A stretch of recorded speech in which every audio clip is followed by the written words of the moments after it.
გუშინ 18 მარტს მოძრაობა კულტურული მემკვიდრეობისთვის სამთო ინსტიტუტისა და კომპანია RMG-ს გარემოს დაცვის დეპარტამენტის წარმომადგენლებთან ერთად ბოლნისის მუნიციპალიტეტში ძეგლების სეისმური უსაფრთხოების მონიტორინგი ჩატარდა. მუშავანი 2 საბადოსთან მდებარე კულტურული მემკვიდრეობის ობიექტების მდგომარეობის შესამოწმებლად სპეციალურად დაგეგმილი აფეთქებითი სამუშაოები განხორციელდა. კვლევის მიზანი იყო დაედგინა რა გავლენას ახდენს სეისმური ტალღები ძეგლებზე და რამდენად უსაფრთხოა ისინი. თუ რომელი ისტორიული ძეგლები შემოწმდა სეისმოგრაფების საშუალებით, ამას უკვე თამთა ღონღაძის სიუჟეტში გაიგებთ. ეს ბოლნისში მდებარე მე-10 საუკუნის კულტურული მემკვიდრეობის ძეგლის მუშევანის ტაძრის შემორჩენილი კედელია.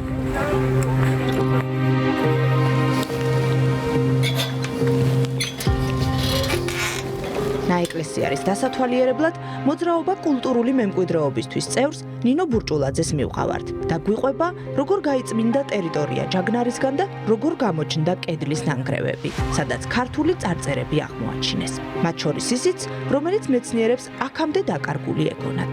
პირველად აქ 22 წლის ნოემბერში ამოვედით და ნამდვილად არ ვიცოდით აქ რა დაგხვდებოდა, უბრალოდ ვიცოდით ძეგლის არსებობის შესახებ. ძალიან ძნელ მდგომარეობაში იყო, აქ ჩანს, რომ სავარაუდოდ მიწისძვრის შედეგად არის თავის დროზე ძეგლი დანგრეული. ჩვენ ეს ძეგლი გავწმინდეთ, ზავასუფთავეთ და სწორედ აი ამ გაწმენდის დროს აღმოვაჩინეთ ის ქართული წარწერა, რომელიც მეცნიერებს აქამდე დაკარგული ეგონათ. ზოგადად ამ ძეგლზე არის 5 იყო თავის დროზე 5 მნიშვნელოვანი ქართული წარწერა, 3 დღესაც იკითხება შემორჩენილ კედელზე, 1 ნანგრევებში დევს და ეს მეხუთე დაკარგული ეგონათ. წარწერა წავიკითხეთ და ეს აღმოჩნდა უფალო შეიწყალე, კრავაი დედოფალი.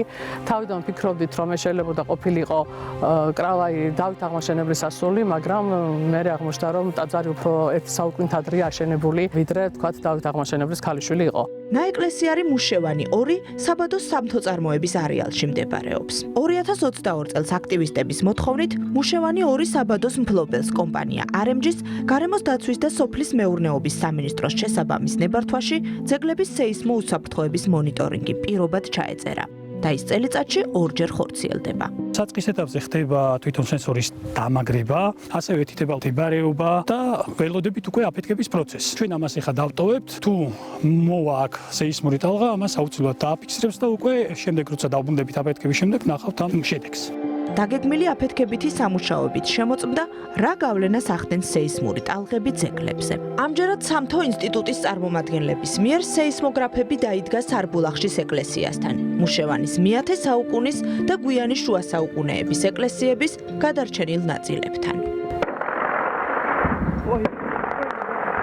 კომპანიას მიღებული აქვს გარემოს დაცვითი გადაწყვეტილება და გარემოს ზემოქმედების შეფასების ანგარიშიდან გამომდინარე ჩვენ გვიწევს როგორც გარემოს დაცვითი მონიტორინგი, ასევე გვიწევს სეისმურ უსაფრთხოების პროცესებზე დაკვირვება, გაზომის მონაცემები აისახება სპეციალურ დეტექტორებში. სამთო ინსტიტუტი აკეთებს მის ანალიზს და სპეციალური დასკვნა გაიცემა განხორციელებულ სამუშაოებზე. იმ შემთხვევაში თუ კი ადგილი ექნება თქვათ არსებული ნორმის გადამეტებას საქმიანობის განხორციელების შედეგად, რა თქმა უნდა კომპანიას შეუძლია განახორციელოს შემარბილებელი ღონისძიებები და არ მოხდეს გადამეტება დადგენილ ნორმაზე. მუშევანი 2 პროექტის ამუშავებამდე აქტივისტებმა საბადოს მიმდებარედ ყველა ძეგლი დაათვალიერეს. მძიმე მდგომარეობაში მყოფი ძეგლები გაწმინდეს, შემოღობეს და გამაფრთხილებელი წარწერაც გაუკეთეს. მას შემდეგ სეისმო უსაფრთხოების მონიტორინგი მუდმივად ტარდება. მნიშვნელოვანია, რომ აქამდე ყოველ ჯერზე სეისმოგრაფების მიერ დაფიქსირებული ტალღების სიჩქარეების ვექტორული ჯამი საერთაშორისოდ აღიარებულ მონაცემებზე ბევრად ნაკლები იყო და შესაბამისად ძეგლებისათვის აბსოლუტურად უსაფრთხო.